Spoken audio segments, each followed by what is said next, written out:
One of the things that was so revealing is Justice Roberts does not address them. He does not talk about how the test that the majority opinion lays out in any way would give us any comfort that there's a problem. So that the using SEAL Team 6, he just says these are fanciful. He doesn't in any way say why this test of if it's official conduct, it's immune, why everything that Justice Sotomayor is saying is not completely something to worry about. And wait, there's more. You know, what do you say? The right, you know, as they lie about everything, as they project everything, spent 20 to 25 years now screaming about activist judges, on the left, the biggest freaking joke. You know, I didn't say the word. It's, you know, while they were busy inventing an interpretation of the Second Amendment that hadn't existed for 200 years, an interpretation of money in politics that hadn't existed in 200 years, overturning Roe versus Wade, overturning voting rights, more recently making themselves the final deciders, not scientists, on regulations, you know, things they don't know a damn thing about when it comes to certain, you know, scientific regulations. I mean, you know, on and on and on, and I've forgotten half the cases where they've been ridiculous and screwed up. And again, the problem is, you know, all of this is in democracies. The main message I want to get across is democracies are overturned because one side plays by the rules and the other refuses to.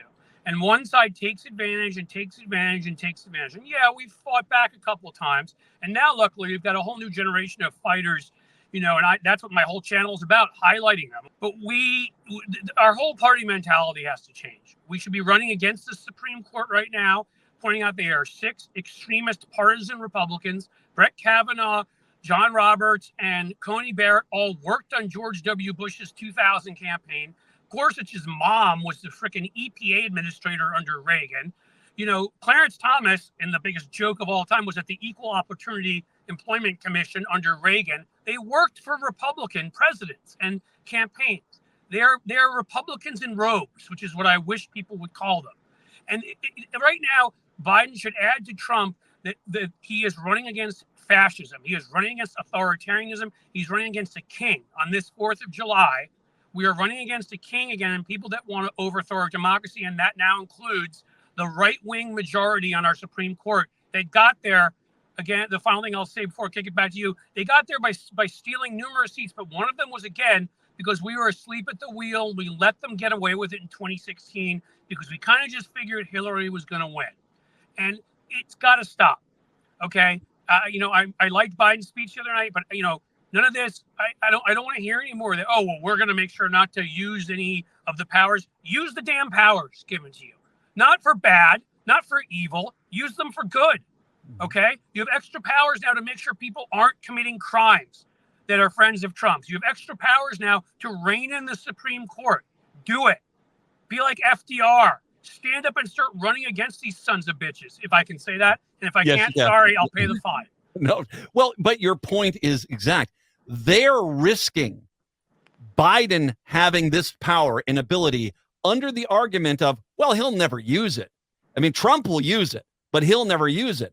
And if it's time for Biden, and I think if they're willing to create this level of power, well, by using this power to make a course correction and go back to democracy as it's supposed to be designed, I don't think that that's a big problem. I imagine the Supreme Court's ready to basically say, well, your accountability still is in place, Joe Biden, but not Donald Trump's. But at the same time, use what they're giving you because they're banking on you not doing that.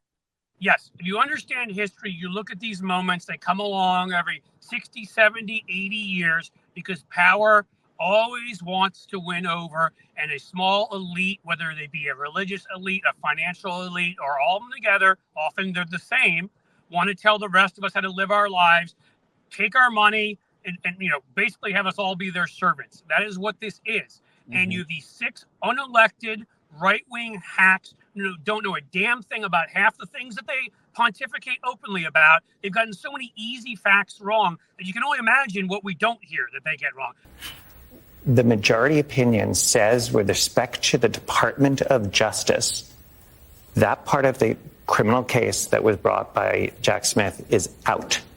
Why? Because that is under the take care clause of the Constitution. That is exclusively within the president's power.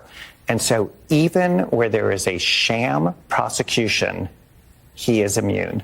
Just think about it for a moment. The relationship of the president to the Department of Justice is, even if the president knows and the allegation is it's a sham case, immune.